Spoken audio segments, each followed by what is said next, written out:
lagi di channel YouTube saya. Pada video kali ini saya akan menjelaskan sistem kontrol dan monitoring. Apa itu sistem kontrol? Sistem kontrol atau sistem kendali telah memegang peranan yang sangat penting dalam perkembangan ilmu dan teknologi. Di samping itu sangat diperlukan pada pesawat luar angkasa, peluru kendali, dan sistem kemudi pesawat. Sistem kontrol juga menjadi bagian yang sangat penting dan terpadu dari proses-proses dalam pabrik dan industri modern. Sebagai contoh, sistem kontrol yang sangat diperlukan dalam operasi-operasi di industri untuk mengontrol tekanan, temperatur, kelembapan, viskositas, dan aliran dalam industri proses. Pengerjaan dengan mesin perkakas, penanganan dan perakitan bagian-bagian mekanik dalam industri, manufaktur, dan sebagainya. Karena kemajuan dalam teori dan praktek sistem kontrol, maka sistem kontrol dapat memberikan kemudahan dalam mendapatkan performa dari sistem dinamik, mempertinggi kualitas, dan menurunkan biaya produksi, mempertinggi laju produksi, menyediakan pekerjaan-pekerjaan rutin, dan membosankan yang harus dilakukan oleh manusia, dan sebagainya. Lalu, pengertian sistem kontrol itu sendiri adalah proses pengaturan atau pengendalian terhadap satu atau beberapa besaran atau variabel atau parameter sehingga berada pada suatu harga atau range satu rangkuman tertentu. Dalam istilah lain disebut juga teknik pengaturan atau pengendalian atau sistem pengontrolan juga. Secara umum, sistem kontrol dapat dikelompokkan sebagai berikut. Yang pertama, dengan operator atau manual dan otomatis. Yang kedua, jaringan tertutup atau closed loop atau jaringan terbuka atau open loop. Ketiga, continue atau analog dan discontinue atau digital. Yang keempat, servo dan regulator. Yang kelima, menurut sumbernya, elastik, hidrolis, dan mekanis. Sedangkan aksi pengontrolan ada 6 aksi, yaitu yang pertama, dua posisi atau on-off. Yang kedua, proporsional. Yang ketiga, integral. Yang keempat, proporsional plus integral. Yang kelima, proporsional plus deritatif. Yang keenam, proporsional plus integral plus deritatif. Atau teknik kontrol otomatis sistem pengaturan. Dan selanjutnya saya akan membahas sistem monitoring. Sistem monitoring adalah layanan yang melakukan proses pengumpulan data dan melakukan analisis terhadap data-data tersebut dengan tujuan untuk memaksimalkan seluruh sumber daya yang dimiliki. Tujuan dari sistem monitoring ini adalah mengumpulkan informasi dan data yang berguna dari suatu jaringan sehingga jaringan dapat diatur dan dikontrol. Beberapa manfaat yang didapat dan diperoleh dari sistem monitoring jaringan adalah sebagai berikut. Yang pertama, penyusun jaringan didetektif dan dapat disaring. Yang kedua, anggaran jaringan dan sumber daya dijuskasif. Yang ketiga, penggunaan jaringan secara layak bisa ditekankan. Yang keempat, virus jaringan dapat mudah dideteksi. Yang kelima, kinerja jaringan bisa dioptimalkan. Yang keenam, troubleshooting, masalah jaringan sangat disederhanakan. Yang ketujuh, perencanaan kapasitas lebih mudah. Lalu sistem monitoring terbagi menjadi dua bagian, yaitu yang pertama, connection monitoring. Apa itu connection monitoring? Connection monitoring ini adalah teknik monitoring jaringan yang dapat dilakukan dengan melakukan testing antara monitoring station dan device target. Yang kedua, traffic monitoring.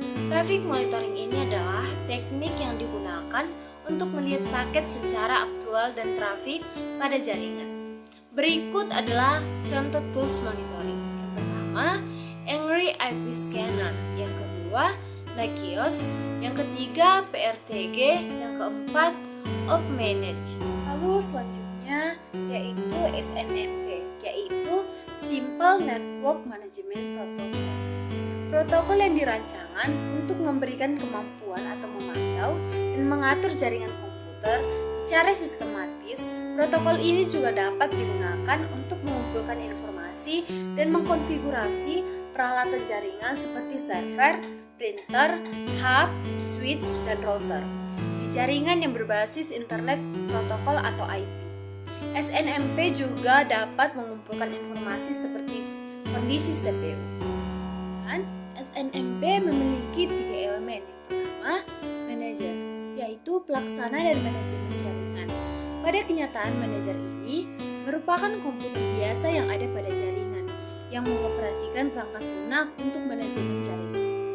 Manajer ini terdiri atas satu proses atau lebih yang berkomunikasi dengan agen-agennya dalam jaringan. Manajer akan mengumpulkan informasi dari agen dari jaringan yang diminta oleh administrasi saja, bukan semua informasi yang dimiliki agen. Yang kedua, agen merupakan perangkat lunak yang dijalankan di setiap elemen jaringan yang dikelola. Setiap agen mempunyai basis data variabel yang bersifat lokal yang menerangkan keadaan dan berkat aktivitasnya dan pengaruhnya terhadap operasi. Ya, MIB, yaitu Management Information Base, dapat dikatakan sebagai struktur basis data variabel dari elemen jaringan yang dikelola. Struktur ini bersifat hierarki dan memiliki aturan sedemikian rupa sehingga informasi setiap variabel dapat dikelola atau diterapkan dengan mudah. Dan dasar-dasar sistem kontrol monitoring jaringan. Proses dalam analisis data dapat diwujudkan dalam pemilihan data dari sejumlah data yang telah terkumpul ataupun manipulasi data sehingga diperoleh informasi yang diharapkan. Sumber-sumber data dapat berupa network traffic, informasi mengenai hardware, dan lain-lain. Sedangkan tahap menampilkan data hasil monitoring menjadi informasi yang berguna dalam mengambil keputusan terhadap sistem yang sedang berjalan berupa tabel, gambar, kurva, atau animasi. Selanjutnya, SNMP, yaitu Simple Network Management Protocol, dan MPTG, yaitu Multi-Router Traffic Grapher. Kebutuhan terhadap SNMP atau Simple Network Management Protocol pada sebuah sistem monitoring disebabkan oleh kebutuhan pemerolehan data monitoring dari sumber daya komputer lainnya. SNMP pada awalnya hanya dikhususkan pada manajemen jaringan atau TCP/IP guna melakukan manajemen informasi yang berkaitan dengan IP dan TCP seperti pengubahan dari IP address ke suatu alamat fisik, jumlah data incoming dan outgoing IP diagram ataupun tabel informasi mengenai koneksi TCP yang mungkin terjadi. Namun selanjutnya berkembang dengan memberikan support informasi pada berbagai protokol jaringan seperti DECNE, AppleTalk, dan lain-lain. Sedangkan MRTG atau Multi-Router Traffic Grapher sebagai aplikasi yang digunakan untuk memantau beban. Sebuah protokol yang dirancang untuk memberikan kemampuan kepada pengguna untuk memantau dan mengatur jaringan komputernya secara sistematis dari jarak yang jauh atau dalam satu pusat kontrol saja. Pengelolaan ini dijalankan dengan mengumpulkan data dan melakukan penetapan terhadap variabel. Sekian penjelasan saya pada materi kali ini. Semoga dapat kita mengerti dan berguna bagi kita semuanya. Saya ucapkan terima kasih.